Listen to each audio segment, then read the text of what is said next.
ke dalam hadirat Tuhan dan bersama-sama kita mengatakan, pujilah aku Tuhan.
Tuhan.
hari ini Tuhan kami datang lagi berkumpul bersama di tempat ini Tuhan, seraya menundukkan hati kami, menundukkan ego kami Tuhan. Kami mungkin orang-orang yang sedang sibuk Tuhan melakukan segala pekerjaan dan kegiatan kami Tuhan, tapi kami berkomitmen sore hari ini Tuhan kami memberikan waktu hanya untuk Engkau Tuhan.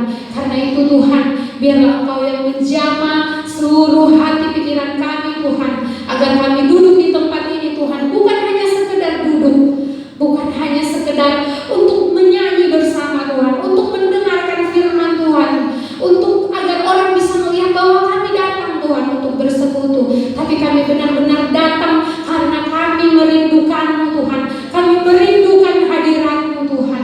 Engkau yang melihat Tuhan, dan Engkau yang menjamah Tuhan.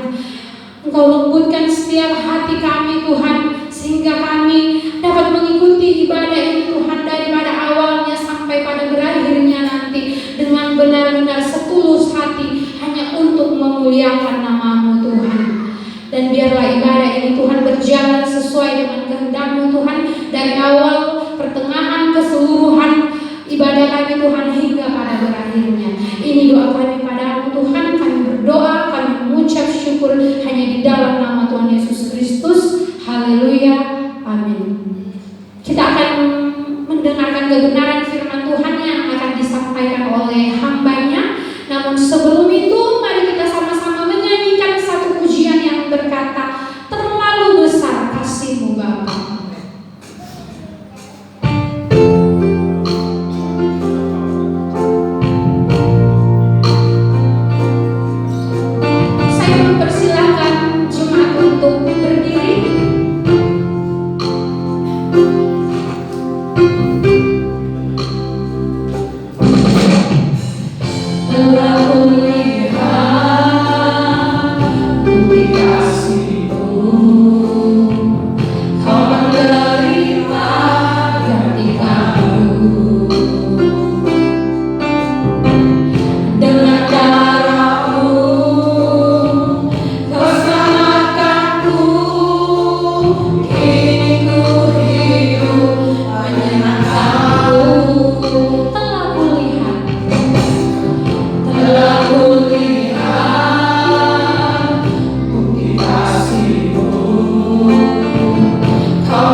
Terima kasih Tuhan buat kebaikan yang daripada-Mu terjadi dalam setiap kehidupan kami. Langkah demi langkah kehidupan kami Tuhan, sampai hari ini, sampai usia di tahun ini, semua karena kebaikan daripada-Mu, semua karena pemeliharaan yang daripada-Mu Tuhan terjadi dalam kehidupan kami. Dan kami percaya Tuhan Kau adalah sumber pengharapan kami di situasi saat-saat ini Tuhan. Di saat inilah kami belajar bagaimana kami memiliki keseriusan untuk kami tetap hidup di dalam Kau Tuhan. Untuk tetap kami mau beribadah, mau serius Tuhan. Walau ada beberapa gereja-gereja yang beribadah di dalam jarak jauh, yaitu dengan streaming. Ada beberapa gereja yang tetap beribadah dalam pertemuan. Tapi satu hal Tuhan yang kami tahu, kami ingin menghargai kehadiran yang daripada-Mu Tuhan. Karena kami tahu Tuhan, di dalam firman-Mu tertulis, 1-2 orang berkumpul di dalam nama-Mu, maka Engkau hadir di tengah-tengah kami. Walaupun yang ada di rumah-rumah dalam melakukan persekutuan di rumah, Engkau hadir Tuhan. Terima kasih Bapa, yang kehendak-Mu yang terjadi terus dalam kehidupan kami. Dan kami ingin Tuhan menambah pengetahuan kami tentang firman-Mu, agar apa yang kami lakukan di hari-hari esok ke depan, kehendak-Mu terus yang terjadi Tuhan. Terima kasih Bapa, terima kasih. Kami ingin menjadi pribadi yang terus menghidupi firman-Mu. Kami ingin menjadi pelaku-pelaku firman. Terima kasih Bapa, kuatkan kami Tuhan, kuatkan kami. Hamba-Mu juga menyerahkan pemberitaan firman pada malam hari ini, biar Engkau Tuhan yang mengurapi lidah bibir hamba-Mu, sampaikan apa yang menjadi ingin, kehendak hati-Mu Tuhan terjadi dalam setiap kehidupan kami. Biar semuanya Bapa, kami dapat mengerti, dan terlebih lagi kami akan melakukan firman. Terima kasih Bapa, terima kasih, terima kasih. Hanya di dalam nama Tuhan Yesus kami siap mendengarkan firman-Mu. Haleluya, amin. Silakan duduk Bapak Saudara. Saya juga terus menghimbau kepada sidang jemaat yang ada di rumah-rumah, ibadah di rumah-rumah, dan ibadah yang saat ini kita lakukan, untuk kita tetap setia, untuk kita tetap menjaga komitmen kita untuk menghormati atau menghargai pertemuan kita dengan Tuhan. Dan hari ini kita akan belajar tentang firman Tuhan, bagaimana Jumat Agung, ya, bagaimana Tuhan mati di atas kayu salib. Ya. Kita akan belajar bahwa judul firman Tuhan pada malam hari ini adalah segala sesuatunya Tuhan Yesus sudah menanggung di atas kayu salib. Ya, jadi kalau kita bisa melihat apa yang Tuhan sudah kerjakan di dalam kehidupan dunia ini, semuanya Tuhan sudah kerjakan, semuanya Tuhan sudah genapi. Dan saat-saat ini pun kita akan melihat situasi-situasi saat ini pun, ya, bagaimana saat ini kita ya berperang, ya, setelah kata bukan berperang, ya, berjuang untuk melawan ya pertambahan jumlah dari COVID-19 ini, ya. Bagaimana kita mau berjuang, tetapi kita jangan lupa Bapak Saudara, apa yang terjadi pada bangsa Mesir, apa yang terjadi pada bangsa Israel, ya, untuk kita tetap mengandalkan hikmat yang daripada Tuhan. Ya. Mari kita baca terlebih dahulu di Yesaya 53.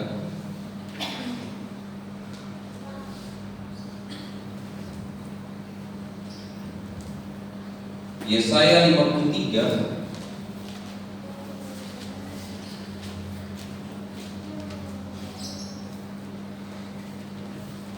Kita baca dari ayat 1 sampai 11.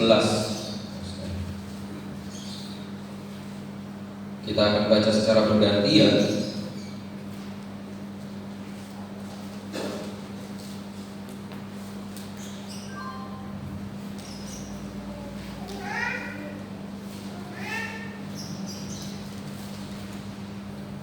Yesaya 53 ayat 1 sampai 11. Saya ganjil bagi saudara yang genap. Siapakah yang percaya kepada berita yang kami dengar, dan kepada siapakah tangan kekuasaan Tuhan dinyatakan? Sebagai taruh ia tumbuh di hadapan Tuhan, dan sebagai tunas sebagai negeri, ia tidak aman dan semangatnya pun tidak ada, sehingga kita menjalannya dan mematuhi dia, sehingga kita menginginkannya. Ayat 3, ia dihina dan dihindari orang, seorang yang penuh kesengsaraan dan yang biasa menderita kesakitan. Ia sangat dihina sehingga orang menutup mukanya terhadap dia, dan bagi kita pun dia tidak masuk hitungan. Tetapi sesungguhnya menjaga kita yang menangkapnya, dan kesengsaraan kita yang dihidupnya. Padahal kita menyadari dengan pula, dipukul dan dibalas dalam hal. Ayat 5, tetapi dia tertikam oleh karena pemberontakan kita, dia diremukkan oleh karena kejahatan kita. Ganjaran yang mendatangkan keselamatan bagi kita ditimpakan kepadanya, dan oleh bilur-bilurnya kita menjadi sembuh. Lantas saya seperti domba, masing-masing kita menjadi jalan sendiri. Tetapi Tuhan telah mengangkat dan kejahatan kita sendiri.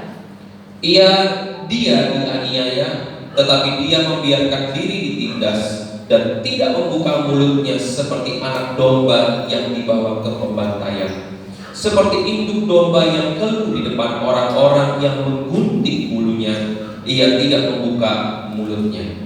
Sesudah menahan dan menghina dan tentang nasibnya siapa yang memberikannya, sesungguhnya ia terus dari negeri orang hidup, dan karena pengalaman makhluk yang Orang menempatkan kuburnya di antara orang-orang fasik, dan dalam matinya ia di antara penjahat-penjahat. Sekalipun ia tidak berbuat kekerasan, dan tipu tidak ada dalam mulutnya.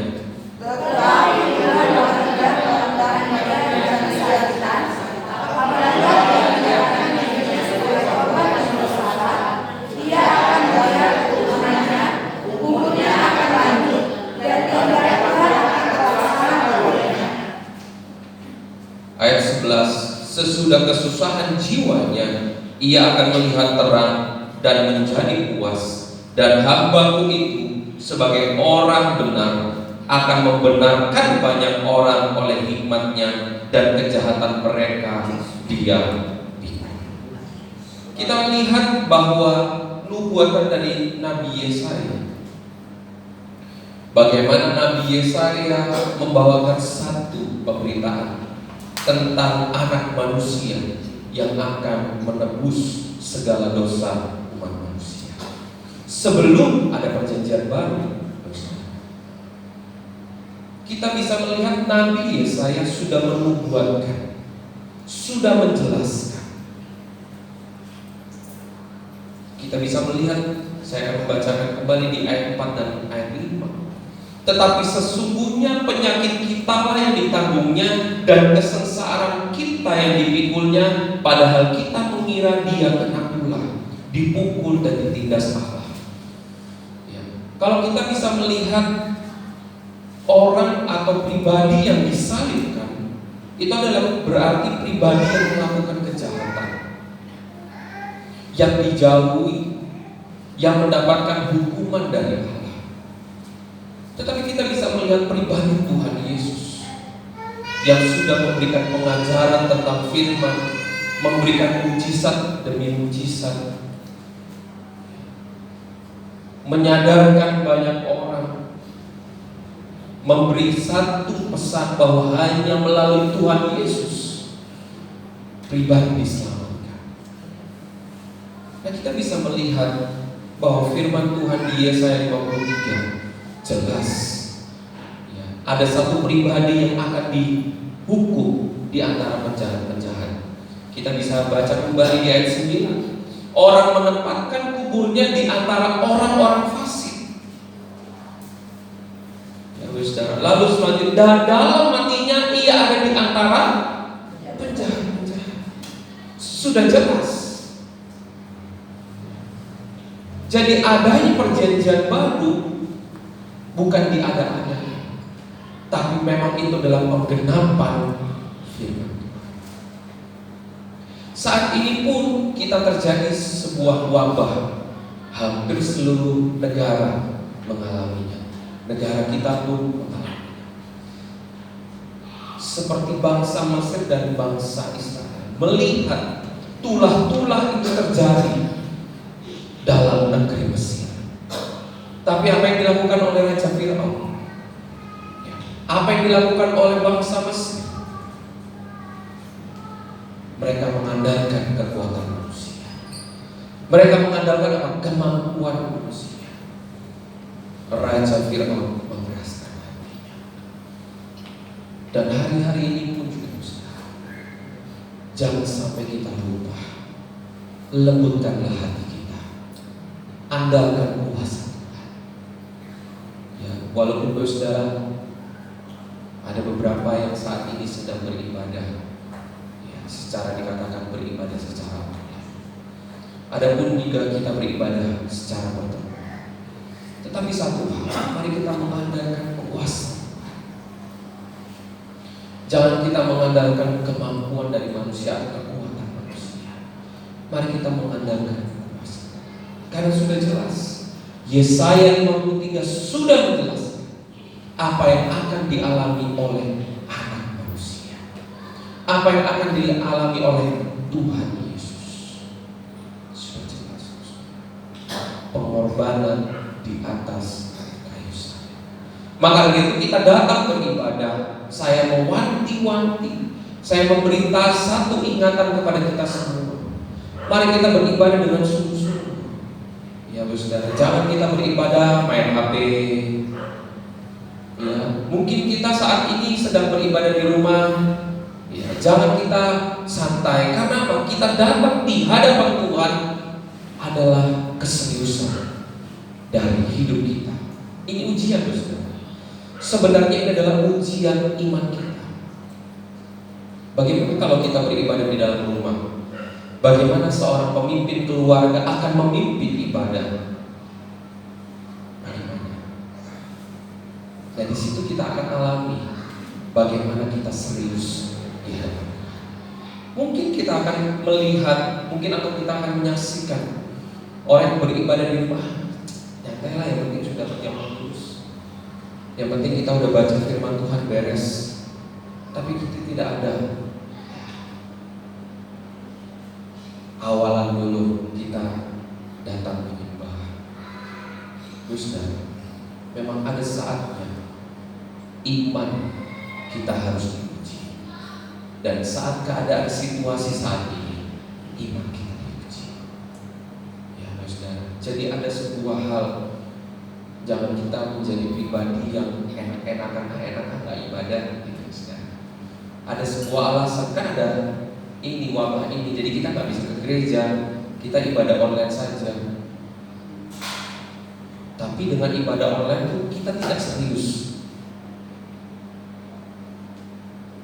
Apalah arti hidup ini kalau kita tidak menyikapi kehidupan kita saat kita datang di hadapan Tuhan dengan serius.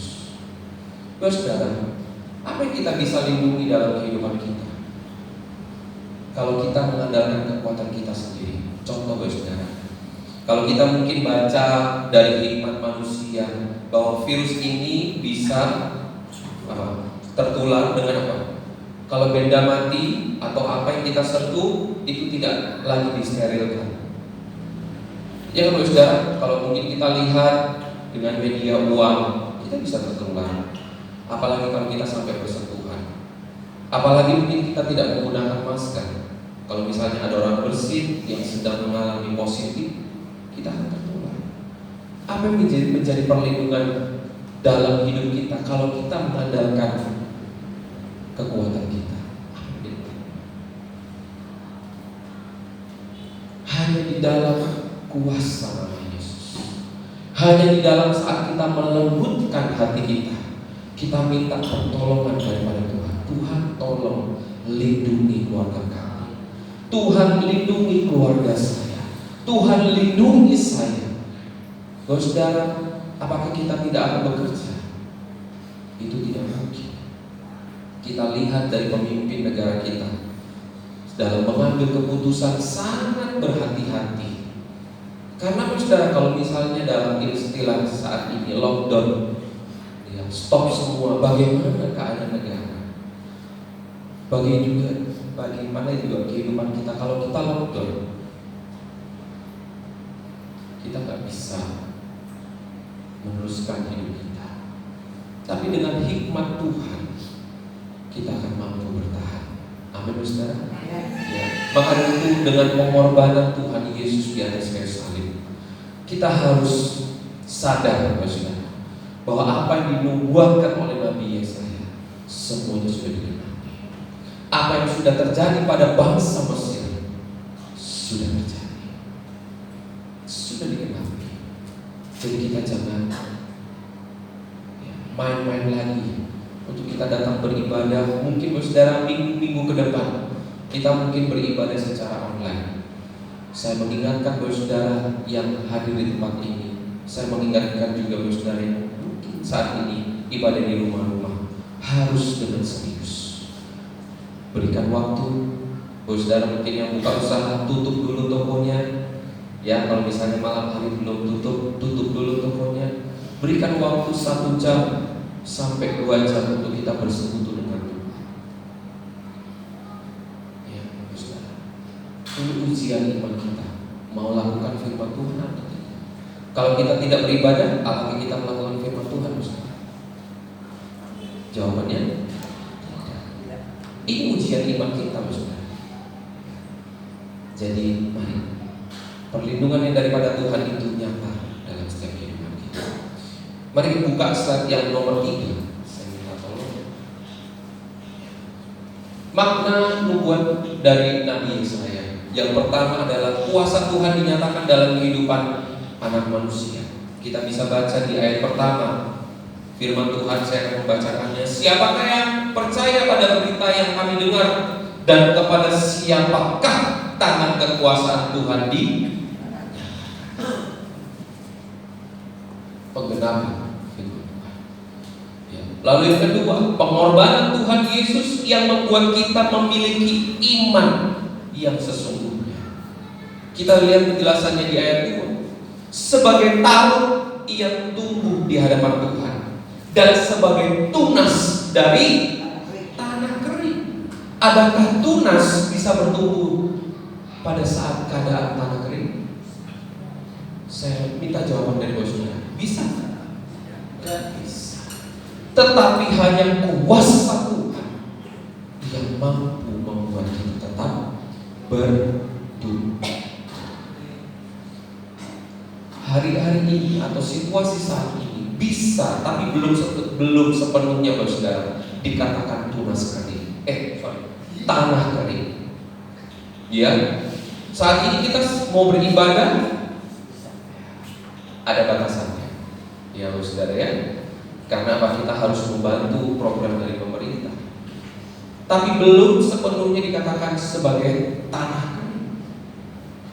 Maka dari itu pengorbanan Tuhan Yesus yang membuat kita memiliki iman yang sesungguhnya. Ya. Lalu yang ketiga, pengorbanan Tuhan Yesus memberi kita mengerti arti dari sengsara yang memiliki tujuan. Kita baca di ayat 3. Ya, di Yesaya 53 ayat 3. Ia dihina dan dihindari orang, seorang yang penuh kesengsaraan dan yang biasa menderita kesakitan. Ia sangat dihina sehingga orang menutup mukanya terhadap dia, dan bagi kita pun dia tidak masuk hitungan. Artinya saudara, kalau kita lihat sebuah apa yang Tuhan Yesus jelaskan di dalam firman. Bagaimana Tuhan Yesus diludahi, ditolak. Bahkan Tuhan Yesus sudah memberikan mujizat, menyatakan mujizat. Tapi pada saatnya orang-orang yang sudah disembuhkan pun berkata, orang-orang yang sudah mengalami pengajaran daripada firman-Nya berkata, salibkan dia.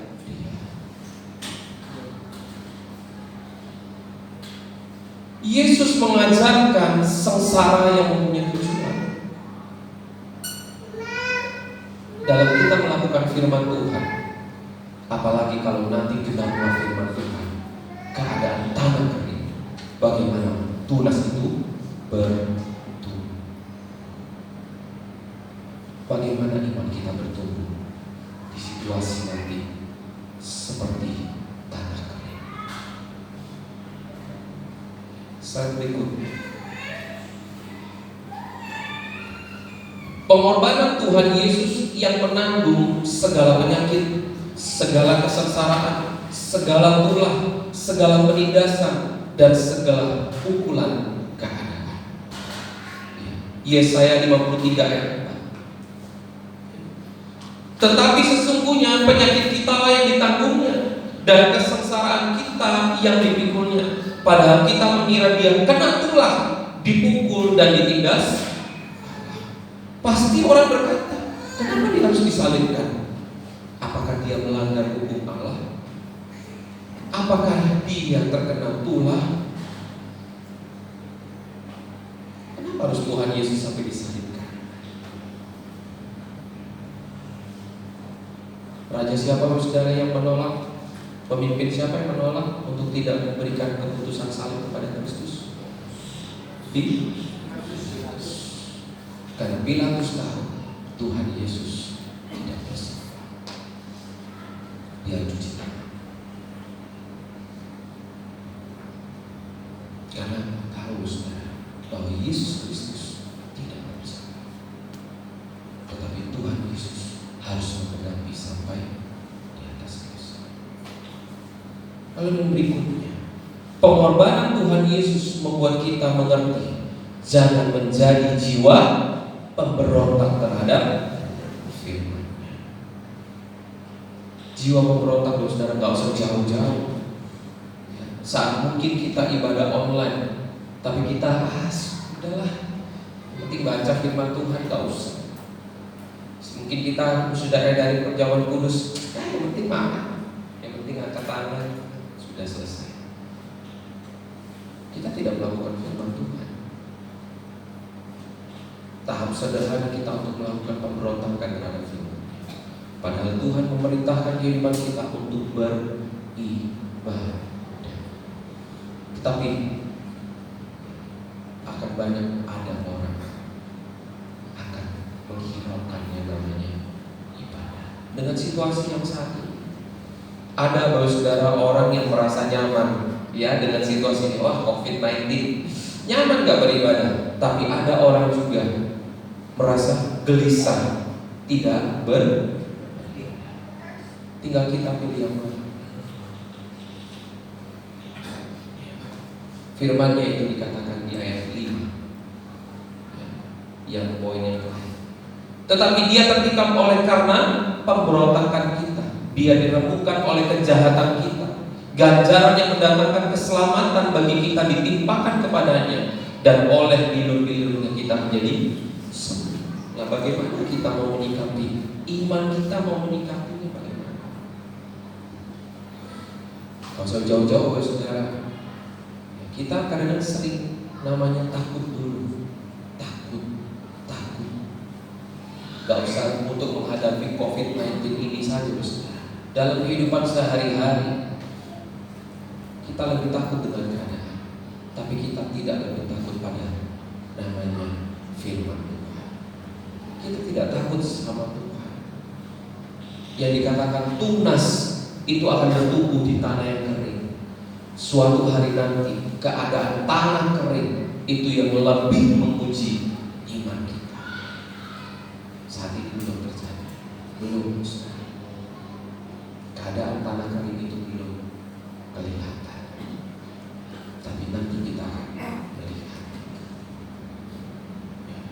Hal yang berikutnya, slide berikutnya, pengorbanan Tuhan Yesus memberi hikmat Tuhan supaya umat manusia dapat jalan, dapat hidup, dan dapat bertahan di dalam hal yang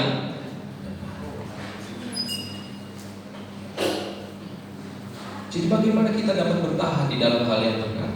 Kalau keadaan tanah sudah mulai kering, kalau misalnya kelaparan sudah melanda, ekonomi yang mulai bergejolak itu melanda, itu gambar sebuah tanah yang kering.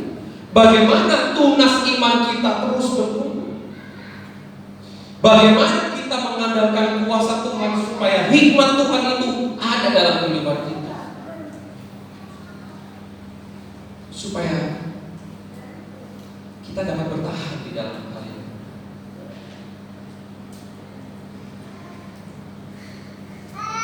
Saya sangat sedih sekali, saya ingin memberikan perjamuan kudus ini untuk dengan pertemuan. Ada banyak orang mengatakan, gak takut tak?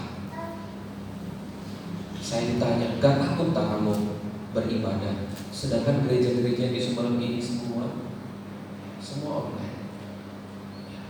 Karena keterbatasan saja, saudara. Kalau kita media, ya, saya juga menghimbau saudara untuk download namanya aplikasi Zoom Cloud Meeting. Itu bisa di-download dengan Android kita. Nah, kalau itu sudah mulai download, baru kita enak untuk ibadah online. Jadi kenapa perjamuan kudus pada momen-momen ini saya mengadakan pertemuan? Ada juga yang saya antarkan rumah ke rumah, karena memang saya melihat keadaannya yang belum memungkinkan.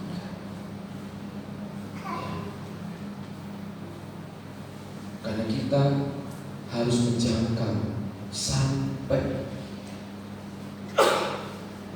di mana daerah rumah saudara ada. Itu yang kita pikirkan, saudara. Jadi jangan akhirnya mengatakan gak takut tak. Saudara, kalau kita saudara mungkin dengar berita update yang wabah ini jumlahnya tidak semakin menurun, tapi semakin bertambah. Kita lihat di negara-negara lain pun semakin bertambah. Tetapi bukan menjadi satu hal kita untuk takut dengan keadaan ini. Bukan saya istilah kata mengambil keputusan yang salah, tapi karena keadaan situasi kita ini yang harus. Gak mungkin kan saudara saya tidak melayani yang jauh, yang mungkin belum punya HP Android, yang mungkin juga tidak bisa mengoperasikan HP Android. Gak mungkin saya membiarkan itu. Saya hanya melayani orang yang bisa-bisa. Nah, itu yang menjadi pertimbangan. Sedih sekali saudara kalau misalnya sampai perjamuan kudus hanya bisa dinikmati oleh beberapa jemaat saja. Kerinduan kami adalah supaya bisa semua menikmati namanya ibadah untuk menerima perjamuan kudus. Itu yang kita pikirkan. Maka dari saudara, kita mari datang dengan sungguh-sungguh minta hikmat Tuhan supaya itu terjadi dalam hidup. Ya. Slide berikutnya kita akan baca di Keluaran 33 ayat 3 dan Ulangan 9 ayat 6. Jadi pesan dari pengorbanan Tuhan Yesus adalah kita semua jangan menjadi pribadi yang tegak tengkuk.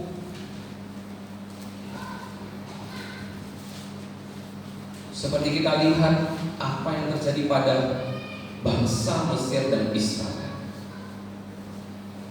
Ya, bangsa Israel sudah melihat penyertaan Tuhan terjadi, pemeliharaan Tuhan terjadi, tetapi bangsa Israel tidak mau menanti apa yang menjadi kehendak Tuhan. Mereka mengambil satu tindakan saudara, membangun penyembahan berhala. Artinya saudara sudah melihat pemeliharaan Tuhan itu sudah sempurna, tapi tidak mau sungguh-sungguh melakukannya. Nah, hari ini kita belajar, mari kita menjadi pribadi Jangan menjadi pribadi yang tegar tengkuk, tapi mari kita mau melakukan firman Tuhan. Sengsara yang tahu ada tujuannya, saudara. Saat kita melakukan firman Tuhan, kita tahu ada tujuannya, yaitu kehidupan kekal. Mari kita baca di Keluaran 33 ayat 3. Keluaran 33 ayat 3. Firman Tuhan berkata, yakni ke suatu negeri yang berlimpah susu dan madu. Sebab aku tidak akan berjalan di tengah-tengahmu, karena engkau ini bangsa yang tegar tengkuk, supaya aku jangan membinasakan engkau di jalan. Mari kita minta hikmat yang daripada Tuhan untuk kita bisa menghadapi situasi saat ini. Mari kita perbanyak untuk melakukan firman Tuhan. Dalam kita ibadah perlu persiapan. Amin, saudara. Sebelum kita ke pesta perlu persiapan. Apakah kita balik sama Tuhan kita tak usah persiapan, tapi kalau ke pesta luar biasa persiapannya.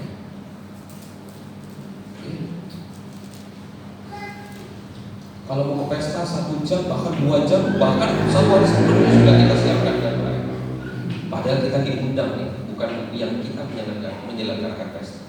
Kita diundang, tapi kita udah siapkan baju, udah mikir bajunya seperti apa. Tapi kita untuk datang sama Tuhan,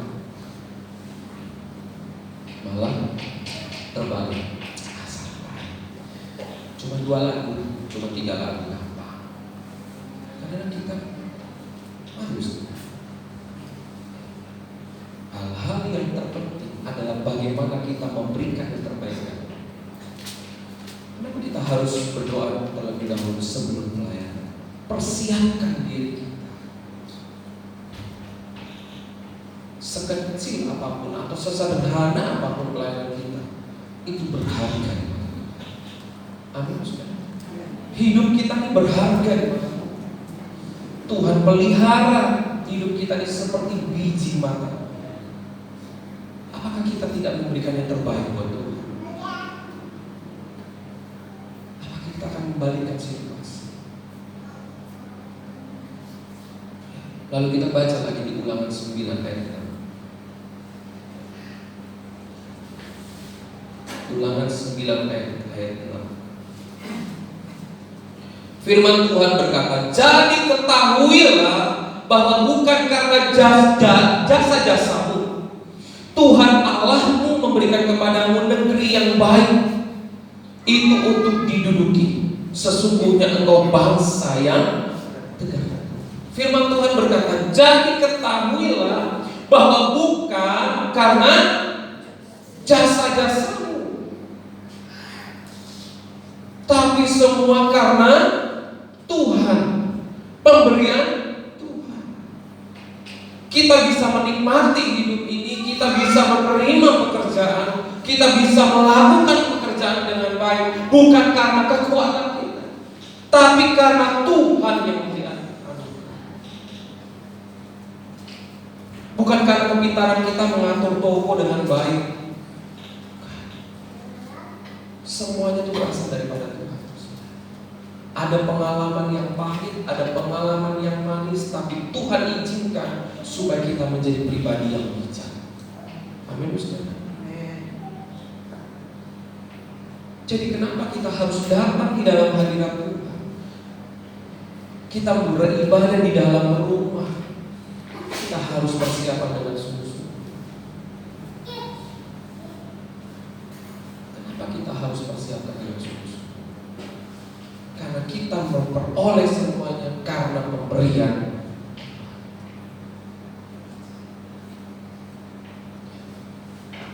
Jadi jangan kita ini menjadi susah hati karena semua kaya. Tapi justru kita harus menjadi susah hati kalau kita tidak memberikan yang terbaik bagi Tuhan. Amin. Saudara, kadang-kadang kita terbalik karena keadaan aja kita sudah susah hati.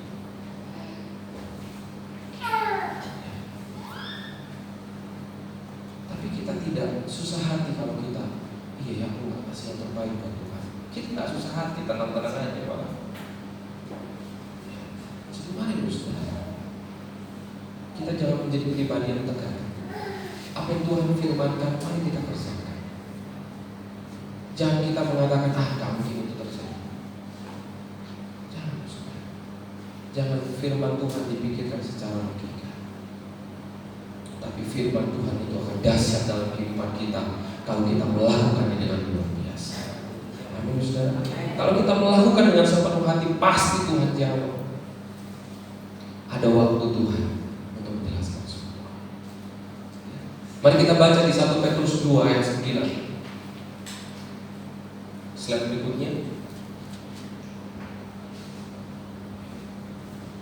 Firman Tuhan berkata, tetapi kamulah bangsa yang terpilih, imamat yang rajani, bangsa yang kudus, umat kepunyaan Allah sendiri, supaya kamu memberitakan perbuatan-perbuatan yang besar dari Dia yang telah memanggil kamu keluar dari kegelapan kepada terangnya yang ajaib. Jadi bukan karena jasa-jasa kita. Jadi jangan kita kalau bukan karena aku nggak bisa kerja itu. Kalau bukan karena aku nggak bisa keluarga itu. Kalau bukan karena aku, bukan karena jasa-jasa kita, tapi apa yang kita terima semuanya pemberian dari Tuhan. Malam hari ini kita belajar 1 Petrus 2 ayat 9. Kita memberitakan perbuatan yang besar dari apa yang Tuhan beri dalam kehidupan kita. Kita nyatakan bahwa itu semua berasal daripada anugerah Tuhan, pemberian Tuhan. Jadi bagaimana kerohanian atau sikap atau buah-buah perilaku kehidupan kita yang menyatakan perbuatan kuasa Tuhan? Kalau kita selalu aku dan aku dan aku, kalau kita mungkin tidak memberikan persiapan diri yang baik sebelum datang kepada Tuhan,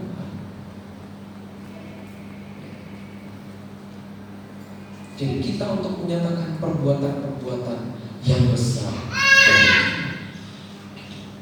Lalu selanjutnya kita buka di Galatia 2 ayat 20.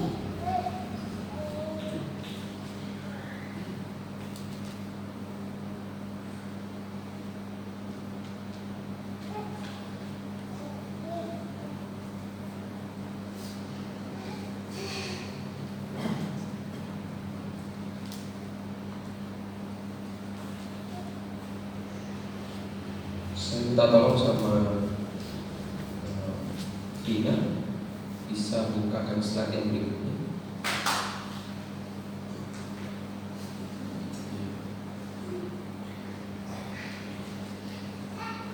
Hidupi iman dan perbuatan kita. Kita baca di Galatia 2 ayat 20. Dikatakan, namun aku hidup, tetapi bukan lagi aku sendiri yang hidup, melainkan Kristus yang hidup di dalam aku. Dan hidupku yang kuhidupi sekarang di dalam daging adalah hidup oleh iman dalam Anak Allah yang telah mengasihi aku dan menyerahkan dirinya untuk. Jadi bukan karena jasa-jasa kita, bukan karena kehebatan kita, tapi karena semua pemberian daripada Dia, supaya kita menyatakan perbuatan-perbuatan yang besar daripada Tuhan. Supaya juga saudara kita sadar bahwa hidup kita telah ditebus oleh Anak Yesus, telah ditebus oleh Tuhan Yesus. Kalau kita baca di Filipi 2 ayat 8. Filipi 2 ayat 8.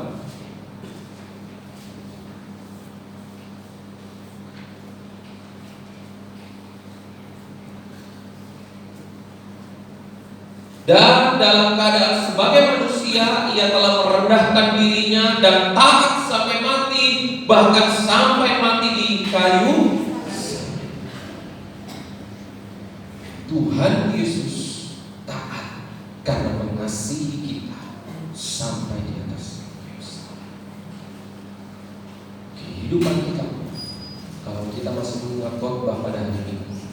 kita mulai hidup kita dengan Kristus dan kita mengakhiri hidup kita dengan karakter Kristus. Mari kita baca yang terakhir. Slide berikutnya kita buka di Yohanes 19. Kita akan melihat sebuah nubuatan yang daripada Tuhan, penggenapan firman Tuhan. Kita baca di Yohanes 19. Ya, di Yohanes 19 ayat 28 sampai 37 saya akan membacakannya buat saudara. Yohanes 19 ayat 28 sampai 37. Firman Tuhan berkata, sesudah itu karena Yesus tahu bahwa segala sesuatu telah selesai, berkatalah ia, supaya genaplah yang ada tertulis dalam kitab suci, aku haus. Di situ ada suatu bekas penuh anggur asam, maka mereka mencucukkan bunga karang yang telah dicelupkan ke dalam anggur asam pada sebatang hisop, lalu menunjukkannya ke mulut Yesus. Sesudah Yesus meminum anggur asam itu, berkatalah ia, sudah selesai. Lalu ia menundukkan kepalanya dan menyerahkan nyawanya.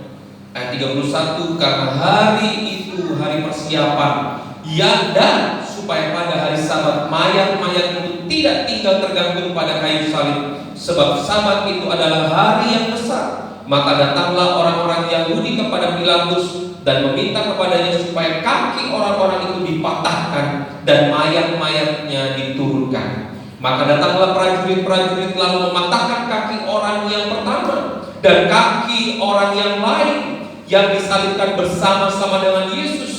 Tetapi ketika mereka sampai kepada Yesus dan melihat bahwa ia telah mati, mereka tidak mematahkan kaki. Kita garis bawah, ayat 34. Tetapi seorang dari antara prajurit itu menikam lambungnya dengan tombak, dan segera mengalir keluar darah dan air. Dan orang yang melihat hal itu sendiri, yang memberikan kesaksian ini, dan kesaksiannya benar, dan ia tahu bahwa ia mengatakan kebenaran, supaya kamu juga percaya. Ayat 36. Sebab hal itu terjadi supaya genaplah yang tertulis dalam kitab suci, tidak ada tulangnya yang akan dipatahkan. Ayat 37. Dan ada pula nas yang mengatakan mereka akan memandang kepada dia yang telah mereka tikam. Mari kita buka di Bilangan 9 ayat 12. Bilangan 9 ayat 12.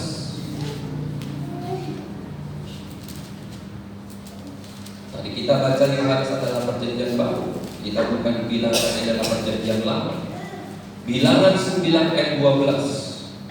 Firman Tuhan berkata, janganlah mereka meninggalkan sebagian daripadanya sampai pagi, dan satu tulang pun tidak boleh dipatahkan mereka. Menurut segala ketetapan Paskah haruslah mereka merayakannya. Mari kita baca yang terakhir, Keluaran 12 ayat 46.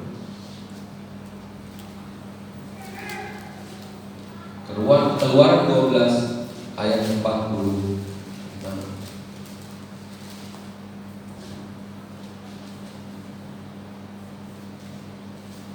Paskah itu harus dimakan dalam satu rumah juga. Tidak boleh kau bawa sedikit pun dari daging itu keluar rumah. Satu tulang pun tidak boleh. Apa yang tertulis dalam perjanjian lama, tidak ada boleh tulang. Itu pun terjadi pada Yesus. Yohanes 19 dan 28 sampai 40. Penjahat yang lain, apa saudara, dipatahkan. Tetapi saat Yesus tidak dipatahkan.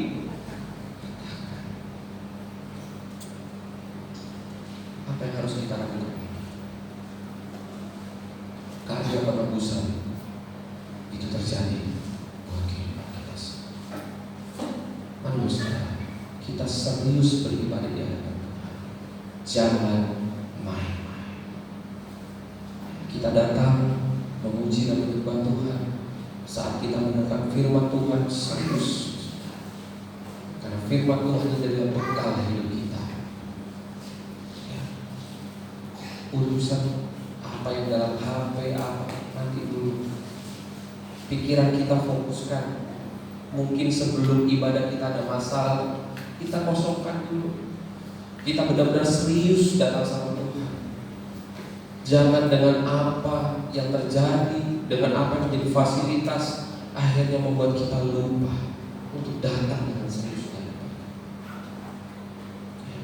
Mari saudara, biarlah malam hari ini kita melihat karya penebusan daripada Tuhan Yesus. Apa yang sudah tertulis semuanya digenapi, tidak ada satupun yang lupa. Persiapan saudara, tunas yang tumbuh di tanah yang kering. Keadaan dunia ini belum menggambarkan tanah yang kering, tapi mari kita persiapkan dari saat-saat ini, supaya di saat itu terjadi tanah kering, gambaran tanah kering itu terjadi, iman kita siap. Ya, amin saudara. Mari kita dudukkan kepala kita. Mari kita nyanyikan Ujilah Aku Tuhan, sambil kita mempersiapkan firman kita untuk menerima perjamuan kudus.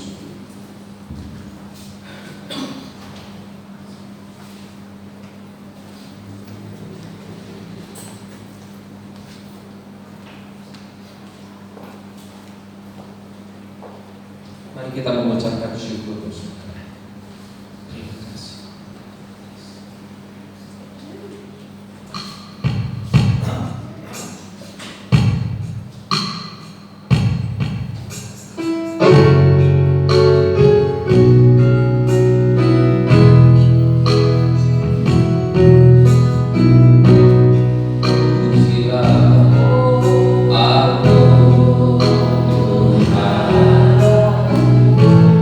Coba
Tuhan yang terbaik yang kami terima daripada-Mu.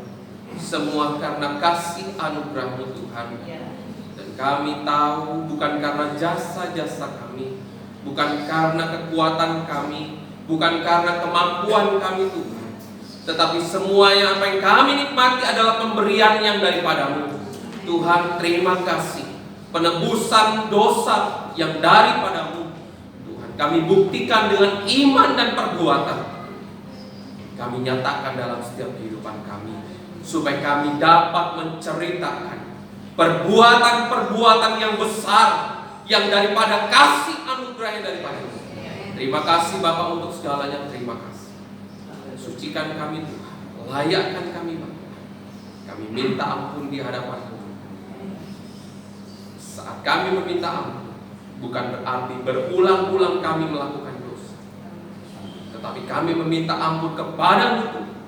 Sebuah ingatan, sebuah kesadaran, supaya kami memperhatikan lebih dan lebih lagi apa yang menjadi firman-Mu untuk terjadi dalam kehidupan kami, supaya kami lebih dan lebih lagi takut akan Engkau Tuhan.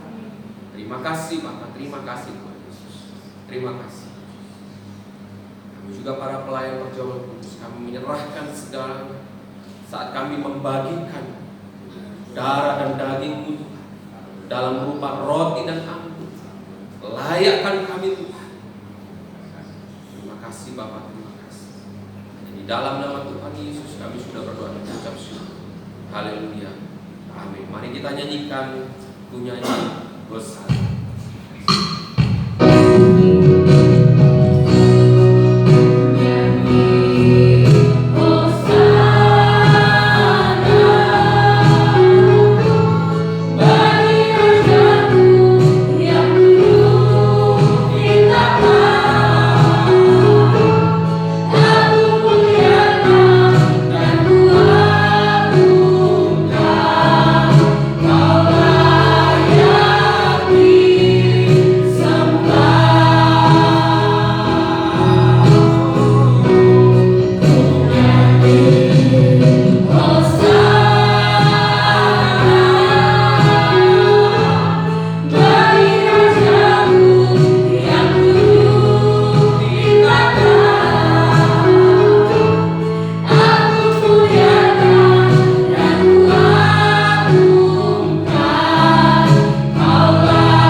Kita angkat di atas kepala kita.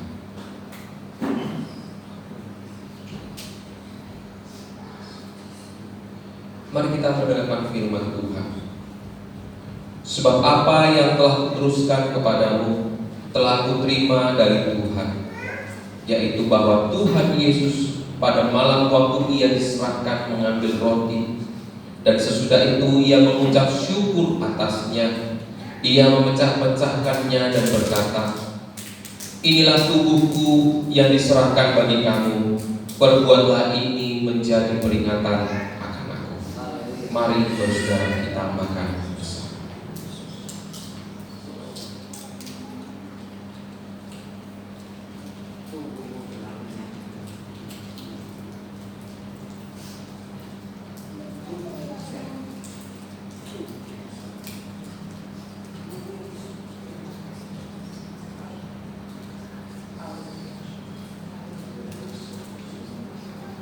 Mari kita persiapkan cawan pada tangan kanan kita.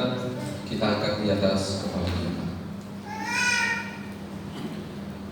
Mari kita mendengarkan firman Tuhan. Demikian juga Ia mengambil cawan sesudah makan lalu berkata, "Cawan ini adalah perjanjian baru yang dimeteraikan oleh darahku. Perbuatlah ini setiap kali kamu meminumnya menjadi peringatan akan aku. Sebab setiap kali kamu makan roti ini dan minum cawan ini, kamu memberitakan kematian Tuhan sampai Ia datang." Mari saudara kita minum bersama.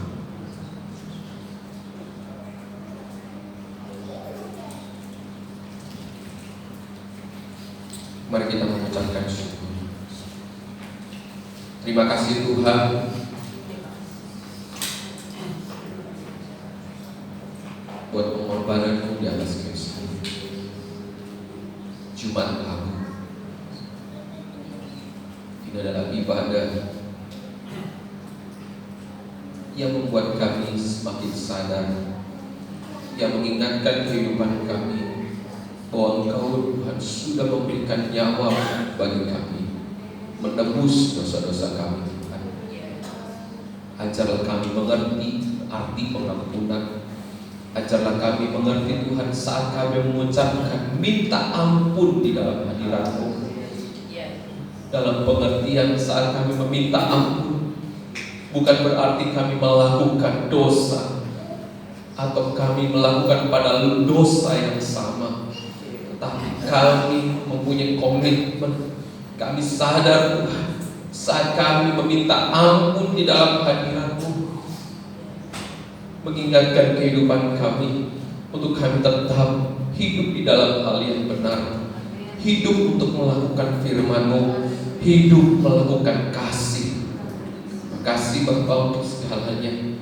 Kami ingin Tuhan terus semakin hari dan hari Tuhan yang kami lewati, kami akan terus melakukan firman-Mu. Kami akan terus Tuhan tetap tegak berdiri untuk kami memberikan satu dampak yang luar biasa, memberikan dampak menyatakan bahwa ada perbuatan yang besar dari kuasa nama-Mu Tuhan terjadi dalam kehidupan kami. Terima kasih Bapa, kami ingin menyatakan kebaikan-Mu, kami ingin menyatakan mujizat-Mu terjadi, agar orang-orang yang belum percaya kepada-Mu Tuhan akan melihat karakter Kristus ada dalam kehidupan kami. Terima kasih Bapa untuk segalanya. Terima kasih. Hanya di dalam nama Tuhan Yesus kami mengucapkan syukur. Haleluya. Amin. Saya serahkan kepada pemimpin pujian.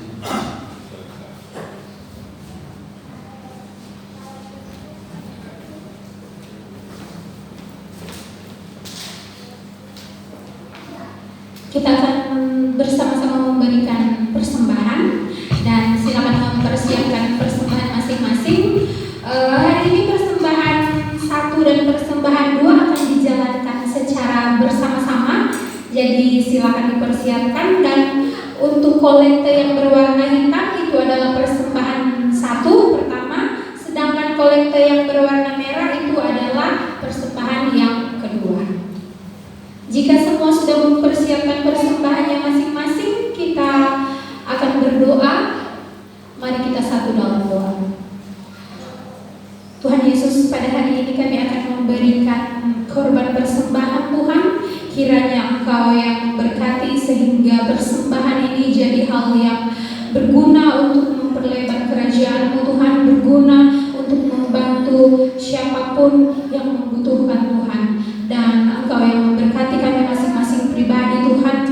memberikan besar kecilnya, biarlah itu Engkau sendiri yang melihat dan memberkatinya Tuhan.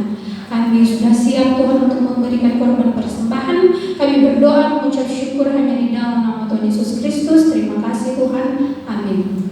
Sambil persembahan dijalankan, kita akan sama-sama menyanyikan satu lagu, Di Bawah Tepat Sayapmu.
Bapa,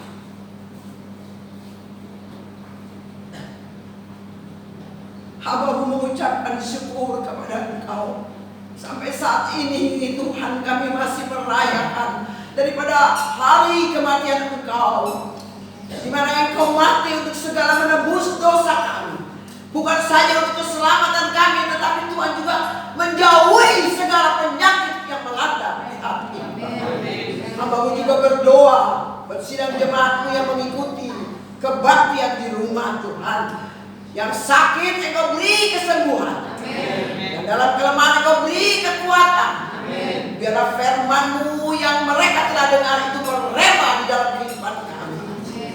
Kami ingin Tuhan masuk surga. Kami ingin Tuhan Engkau, Tuhan, bukan saja memanggil, tetapi Engkau memilih kami sebagai anak-anak tebusan-Mu.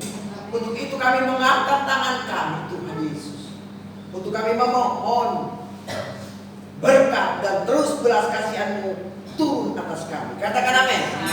Diberkati Engkau di kota, diberkati kesehatanmu, diberkati buah kandung, berkati usaha, pekerjaanmu, apapun yang dikerjakannya, dibuatnya, katakan diberkati studimu, diberkati suami dan istrimu, diberkati anak cucu mantumu dimanapun mereka berada, diberkati ketika kau keluar, diberkati ketika kau masuk. Hamba-Mu juga berdoa Tuhan, di mana Engkau telah membuka rahim daripada Sarah. Engkau juga sudah membuka dan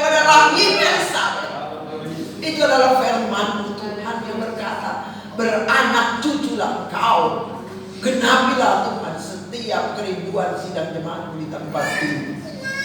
Kami berdoa ini agar kehendak-Mu dikenal di seluruh muka bumi. Dan keselamatan-Mu Tuhan terus dinyatakan lewat kehidupan kami. Dan akhirnya terimalah kasih karunia Kristus dan kasih Allah dan persekutuan Roh Kudus menyertai kami dari sekarang sampai Maranatha, sampai Tuhan Yesus memanggil kami. Dan saat sangkakala berbunyi, aku mengatakan aku di sini. Terima kasih di dalam nama Tuhan Yesus Kristus, Juru Selamat dan Penebus. Haleluya. Terima kasih Tuhan. Untuk itu saudara-saudara kita angkat satu pujian doa Yabes. Angkat nyanyian ini dengan iman percaya. Bukan hanya doa Yabes, tetapi doa sidang jemaat Tuhan di seluruhnya. Baik pun doa yang mengikuti kebaktian ini di dalam nama Yesus. Haleluya. Glory.